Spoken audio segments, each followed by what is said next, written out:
This is how we're taking off this Wednesday, the Frontier opening bell for everyone. Welcome to the show. I am Bosun Amofaye here at Frontier Africa Reports. That's your mixed trading day for Tuesday for African exchanges across those five we covered for you. The Egyptian market fell sharply, nearly 2%. The Nairobi bourse down by almost the same margin, 1.9%. The South African market recovered 1.48% after a major sell down on Monday.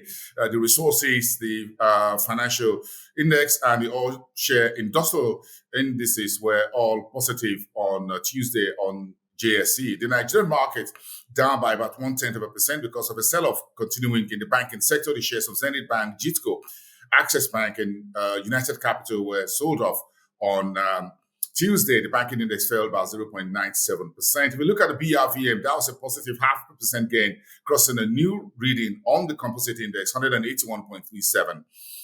That's just a summary of just how the market finished off Tuesday. The global market also recovered slightly on the back of that. Kenya, in East African headline news, trade deficit widened to 35.6% to about 740 billion shillings in the month of August. And Shelter Afrique, which is the Pan-African Housing Finance Organization headquartered in Nairobi, says it has fully repaid its debts and is now looking to do regional bonds within the East African community.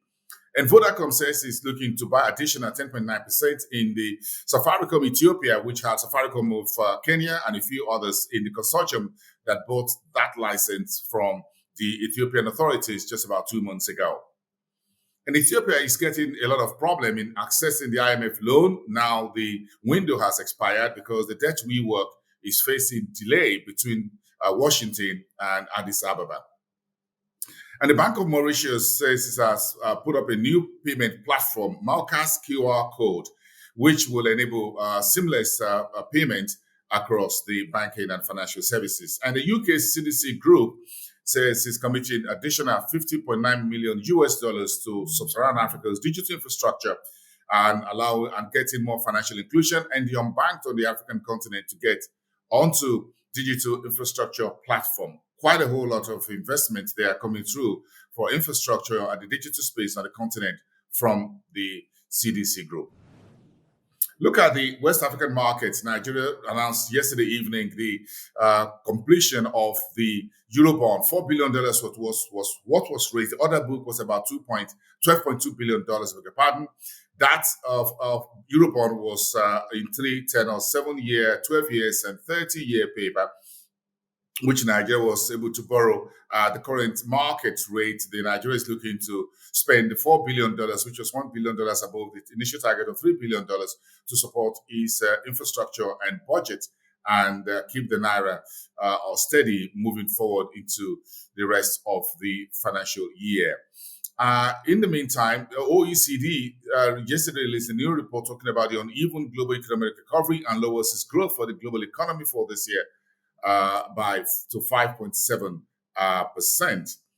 In the meantime, Nigeria's Minister of Petroleum, State for Petroleum Resources, Timothy Silver, is looking for a higher quota for Nigeria from OPEC Plus, says the country is ready to produce more, although Nigeria is yet to meet this quota in terms of food production so far. But here is asking for more. The country's State Oil Corporation's Managing Director, Melekari, was on Bloomberg early today in an interview talking about his outlook for additional $10 to the current oil prices in the short to medium term.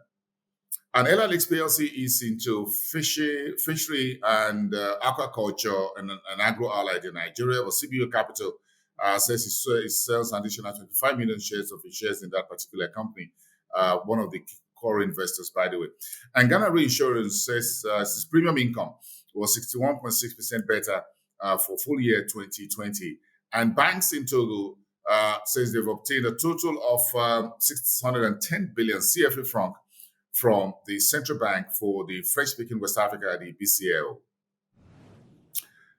I'm touching base with Southern Africa now, where the RMB, the Rand Merchant Bank, set up 8.45 billion Rand, a sustainability-linked loan for Mediclinic. And the Competition Tribunal has approved the takeover of South Africa's Burger King. In Namibia, Agribank has introduced a whistleblowers platform for anyone who has his ears to the ground to step forward, a program that protects those who have information about malpractices, corrupt practices, and all of that. In Botswana, Tlou Energy Limited reporting $2.04 million loss in full year 2020 period of 2021, full year 2021. Zimbabwe International Trade Fair has kicked off. You want to be part of that, get online, you get to know more about that. North African market, where Orange of Egypt has been awarded the fastest mobile data network in Egypt. Congratulations, folks. And Army Assurance in Tunisia says it raises share capital to 87.4 million dinars from the previous level of 41 million local currency. And good news, as Libya's National Oil Corporation has opened an office in London. The whole idea is to make the NOC more globally attractive as Libya continue to do everything possible to get back into the global oil business and move on from the end of late Colonel Muammar Gaddafi's political era. Inflation in Morocco was reported at 0.8% year-on-year in the month of August, according to the latest data from the country's statistics office.